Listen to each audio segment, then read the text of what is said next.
90년대 주로 활약했으며 제 세대에선 몽키매직으로 유명한 이 박사와 프로듀서 250의 콜라보 음악인데요. 250은 방탄소년단과 이센스의 음악에도 참여한 국제적으로 주목받는 프로듀서 중 한 명입니다. 음원은 저작권 규정이 영상보다 좀 더 타이트해서 길게는 담지 못해서 좀 아쉬운데요. 아무튼 소위 뽕짝이 이렇게도 될 수 있구나 라는 생각이 드는 게 그의 앨범 뽕에 수록된 여러 음악들입니다. 앨범 전곡을 들을 수 있는 유튜브 영상을 클립 설명란에 걸어뒀으니까요. 한 번쯤 들어보시는 것을 권하고 싶습니다. 최근엔 우리의 대중문화가 해외에서도 큰 인기를 얻으면서 우리 내부의 유행이나 흐름들을 주목하는 해외 언론들의 기사들도 종종 볼 수 있습니다. 그것도 마이너한 곳들이 아니고 BBC나 뉴욕타임즈 같은 그 나라의 주류 매체, 롤링스톤 같은 전문 매체들에서도 다룹니다. 오늘은 이러한 한국의 뽕기와 트롯에 대해 다룬 영국 가디언지의 기사를 가져와 봤습니다. 그 제목은 마치 산소같이 어느 곳에나 있다. 가장 촌스러운 팝, 트롯의 한국이 열광하는 이유. 최근 코로나 제한이 해제되면서 한국에서 음악이 다시 울려 퍼지고 있다. 그러나 2022년에는 한국의 수도에 사운드 트랙을 제공하는 것은 K-팝과 서구의 히트곡만이 아니다. 거의 모든 곳에서 또 다른 소리도 울리고 있다. 이 음악은 첨가물 시장 상인들의 휴대용 스테레오에서 울리고 낙원동 노래방에서 불려진다. 바닥부터 천장까지 쌓여있는 을지로의 중고음반 가게에서도 들을 수 있다. TV를 켜도 이 음악은 나온다. 이 음악은 또한 여러 버라이어티 쇼와 화려한 경연대회의 형태로도 들을 수 있다. 이 장르의 스타들은 포스터와 디지털 광고판에서 뒷골목은 물론 고층 빌딩의 광고판에도 등장한다. 어디를 가든지 들리는 쿵쾅거리는 리듬, 가벼운 키보드 사운드, 감성적인 보컬 퍼포먼스. 프로듀서 250은 이를 두고 어느 곳에나 있다며 마치 산소와 같다고 말했다. 이것은 트로트로 알려진 100년 된 한국의 팝 장르의 부활인 뽕짝이다. 최근까지만 해도 산을 오르거나 시외버스를 탈 때 많이 듣는 음악으로 노인들에게 인기가 많았다. 참고로 기생충의 감독 봉준호 영화 마더의 마지막 장면에서 이 음악을 즐기는 방식이 묘사된다. 그런데 이 음악이 이제 다시 언더그라운드는 물론 주류에서도 자신의 자리를 찾고 있다. 이 예상치 못한 부활은 많은 한국인들에게 혼란을 주는 것 같다. 어느 한 바에서 만난 한국인은 우울한 발라드와 황홀한 유로댄스 스타일의 비트가 혼합된 이 장르를 설명하기 위해 당황스럽다는 단어를 사용한다. 그러나 젊은 예술가들은 이러한 혼란스러운 소리를 자신의 트랙에 통합하고 있으며 이 장르의 부흥은 이제 한국의 국경을 무너뜨릴 태세다. 이 이름은 음악을 뒷받침하는 단순한 리듬에서 따온 것이다. 뽕짝은 반복적인 박자를 모방한 의성어. 첫 번째 음절은 쿵쾅거리는 소리를, 두 번째 음절은 휘두르며 부딪히는 소리를 나타낸다. 이 음악은 노래와 춤을 쉽게 하는 직선적인 멜로디와 꺾기, 즉 소리를 휘어지게 내거나 끊는 기법으로 전달되는 높은 보컬 톤으로 꾸며져 있다. 한편 감성적인 가사와 애절한 멜로디는 한의 감정을 표현하고 있다. 한국의 뮤직비디오 프로듀서 김규서 씨는 트로트와 뽕짝이 가진 특성을 셰익스피어의 표현으로 말하며 이를 비극과 희극의 공존이라 전한다. 그러면서 전자의 감성적인 보컬 연주와 후자의 미친 비트를 강조한다. 그것들은 춤을 추며 고통을 없애줍니다.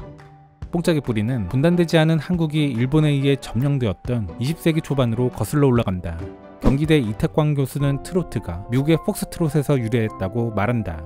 그에 따르면 1920년대 미국 재즈 시대의 영향을 받은 문화현상의 일환으로 일본에 의해 한국에 소개되었다고 한다. 상류층을 중심으로 전국의 대규모 댄스홀이 유행할 때 한국 서민층에서는 그것을 노동자들의 전통음악과 결합했고 트로트가 탄생했다. 이 장르는 그 이후로 복잡한 한국의 현대사 속에 있었다. 1970년대 장르의 전성기 동안 남진, 나훈아를 비롯한 한국 최초의 팝 아이돌이 이 장르의 상징이 됐다.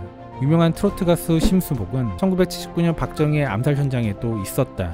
그녀는 그날 저녁에 열린 연회에서 군사 독재자를 위한 노래를 불렀다. 그러나 1960년대 후반 이후 여러 정부가 일본의 영향을 사회에서 제거하려고 시도하면서 이 장르는 여러 차례 비난의 대상이 되기도 했다. 이혜연의 단장의 미아리 고개, 남인수의 이별의 부산정거장 등의 명곡들은 일본 엔카와의 유사성을 두고 논란이 되었다.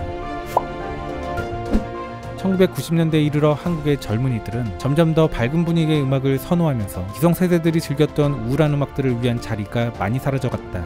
댄스, R&B, 해외 힙합의 영향을 받은 신선한 K-팝 사운드가 시대 정신을 꿰뚫었다. 그러나 트로트는 결코 사라지지 않았고 2010년대 후반 서바이벌 경쟁 프로그램 등을 통해 예상치 못한 부흥을 맞이하게 된다. 미스터 트롯 우승자인 임영웅의 메가히트 싱글 별빛 같은 나의 사랑을 들으면서 나는 언체인드 멜로디의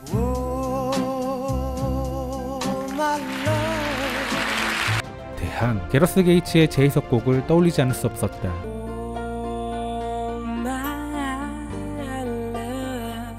분명한 것은 임씨의 인기는 부인할 수 없다는 것이다.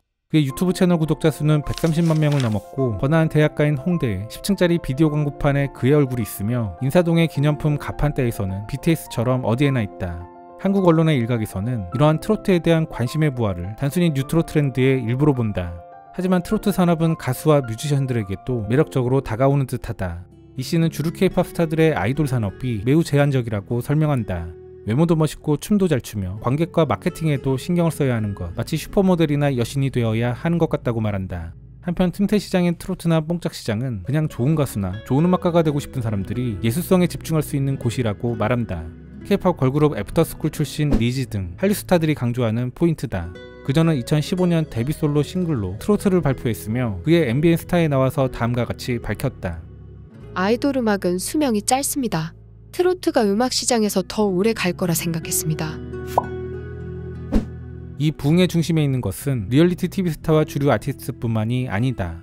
90년대 테크노 트로트의 선구자 이 박사. 그는 뽕짝의 부활로 혜택을 받은 여러 원로 가수 중 한 명으로 새로운 쇼와 앨범을 준비하고 있다. 이 박사는 또한 미국에서 가장 흥미진진한 젊은 프로듀서 중 한 명으로 꼽히고 있는 250의 앨범에 게스트로 출연했다. 한국에 기반을 둔 250은 방탄소년단의 비트를 만들고 한국 힙합 아이콘이 이세스를 프로듀싱한 것으로 가장 잘 알려져 있다. 그러나 그는 그의 데뷔 솔로 앨범인 뽕에서 진보적인 하이브리드 뽕짝을 만들었다. 그는 장르의 고유한 슬픔을 구현하면서도 여기에 현대음악의 요소를 결합시켰다. 그는 뽕짝을 이탈리아 칸초네와 프랑스 샹송의 멜랑콜리하고 향수를 불러일으키는 사운드로 이 장르를 명명한다. 또한 미국 컨트리 음악과 그 주제도 공유한다고 말한다. 그리고 가벼운 베이스라인과 끈적한 사운드에서 70년대와 80년대 디스코와의 유사점도 제공한다고 한다. 그렇다면 뽕짝과 같은 한국의 특이한 문화가 서구에 이식될 수 있을까? 그것은 작은 부분이긴 하지만 이미 존재한다. 거의 5천만 회에 가까운 유튜브 조회수를 기록한 한국관광공사의 인상적인 캠페인 필 더 리듬.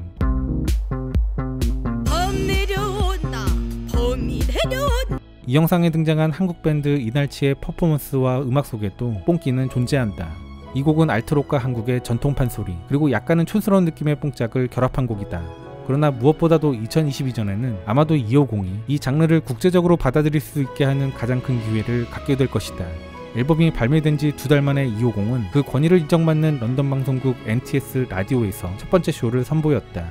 그는 그곳을 남진과 나훈의 컷을 포함해 트로트와 뽕짝 소리로 가득 채웠다.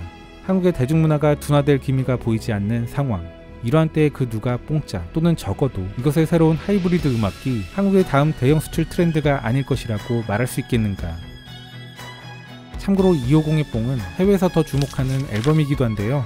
영국의 세계적인 평론지 와이어는 지난 3월호 지면에서 아시아 신인 아티스트에겐 이례적으로 한 페이지 전체를 할애하며 250의 뽕을 집중 리뷰합니다. 아울러 그가 지난 4년간 제작해온 다큐멘터리 뽕을 찾아서에 담긴 문화적 맥락까지 자세히 소개하는 정성을 보였습니다. 개인적으로 어릴 적에는 트롯을 매우 싫어했고 지금도 딱히 즐기거나 좋아하진 않습니다만 그의 음악을 들으면서 이렇게 매력적으로 들릴 수도 있구나 라는 감탄을 하기도 했습니다. 음악 소비자의 입장에서 장르의 호불호는 당연히 있는 것이겠지만 소위 뽕짝이 이런 식으로 발전한다면, 그래서 우리 곁에 다양성을 보태줄 수 있다면 그 자체로 우리 대중문화 생태계에는 좋은 게 아닐까 싶기도 합니다.